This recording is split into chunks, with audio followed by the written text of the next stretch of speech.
राष्ट्रकवि मैथिली शरण गुप्त ने अपने काव्य साकेत में रामायण तथा रामचरितमानस के अछूते प्रसंगों को अपनी रचनाओं के माध्यम से नवीन आयाम प्रदान किए हैं और उनकी चरित्र चित्रण शैली एवं मौलिकता से प्रस्तुतिकरण उनके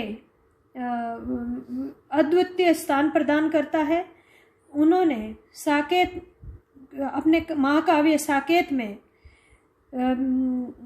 नारी पात्र उर्मिला के विरह वेदना को प्रकट करते हुए वो बताते हैं कि जिस प्रकार उर्मिला को जो महत्व रामायण या रामचरितमानस में मिलना था वो कहीं नहीं मिला, क्योंकि रामायण में राम के साथ जब लक्ष्मण है वो 14 वर्ष के लिए वनवास चले जाते हैं, उसके पश्चात राजमहल में रहते हुए उर्मिला अकेले ही अपनी विरह वेदना को भुगतती है और उनके इस महान त्याग पर कभी कोई बड़े काव्य की रचना नहीं हुई।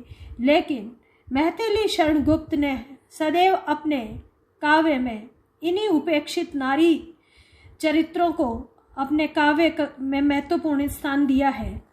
और उर्मिला नामक जो साकेत की कविता है उसमें उर्मिला वेदना को संबोधित करते हुए कहती हैं, या वेदना का मानवीकरण है। मानवीकरण अलंकार का बहुत ही खूबसूरती से संयोजन किया गया है।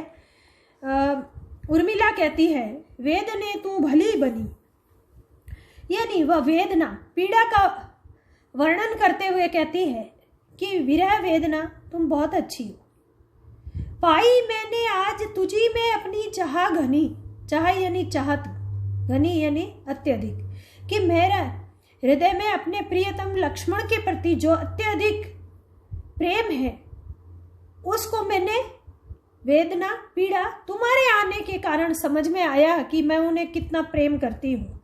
नई किरण छोड़ी तूने वो हीर कनी, तुम तो हीरे का वो कण हो जिसने मेरे जीवन में एक नवीन किरण छोड़ी है और वह किरण निरंतर लक्ष्मण की याद बनाए रखती है। सजग रहूं मैं साल हृदय में, तुम तो बाण की भांति हृदय में निरंतर चुभती रहती हो ताकि मैं सजग रहूं। ओ प्रिय विषक अनी, तुम तो प्रिय के याद की नोक की भांति मेरे हृदय में चुभन पैदा करती रहती हो। ठंडी होगी देन मेरी, प्रियतम की वेदना में मेरा शरीर कभी भी ठंडा नहीं होगा, मृत्यु को प्राप्त नहीं होगा। रहेग दरग अंबु सनी, मेरे नेत्र निरंतर है वो अश्रु जल से भरे रहेंगे, क्योंकि वेदना जब जब मेरे हृदय में रहेगी तब तक मैं है वो सक्रिय रहूंगी।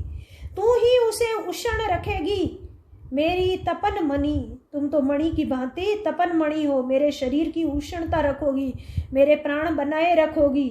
आभाव की आत्मजे, कि वेदना पीड़ा तुम्हारा परिचय बताती हूं, तुम क्या हो। अभाव की आत्मजे, जहाँ कमी होती है उसकी पुत्री हो। अदृष्टि जनी, जब हमारे प्रियतम हमारी दृष्टि के समक्ष नहीं होते हैं तब तुम जन्म लेती हो। अदृष्टि तुम्हारी माता है, तेरी ही छाती है सचमुच उपमोचित स्तनी। जिस प्रकार माँ अपने हृदय में अपने बच्चे को स्थान देती है, वैसे ही वेदना पीड़ा के समय तुम अपनी हृदय से लगाती हो। अरि वियोग समाधि, तुम वियोग में विरह की पीड़ा में समाधि की भांति हो, अनोखी हो, तुम सबसे अलग हो। तू क्या ठीक ठनी, तेरी और मेरी भी क्या ठनी है। अर्थात जब तक वेदना रहेगी तब तक मैं सक्रिय रहूंगी। अपने को प्रिय को जगती को देखूं खींची तनी, खींची तनी, चाहे दुखी भाव से दूर दूर से मैं निरंतर अपनी स्थिति को, अपने प्रियतम को और इस संसार को देखती रहती हूँ। मन सा मानिक मिला मुझे, तुझ में उपल खनी, मेरे मन रूपी माणक्य कैसे मिला।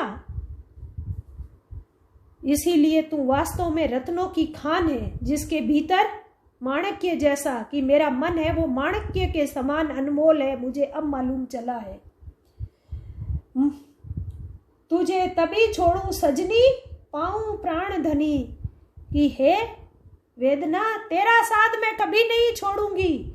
जब तक मेरे प्राणों के स्वामी धनी लक्ष्मण की प्राप्ति नहीं होगी, जब तक लक्ष्मण से मेरा मिलन नहीं होगा, तब तक मेरे विरह की वेदना है वो कभी शांत नहीं होगी।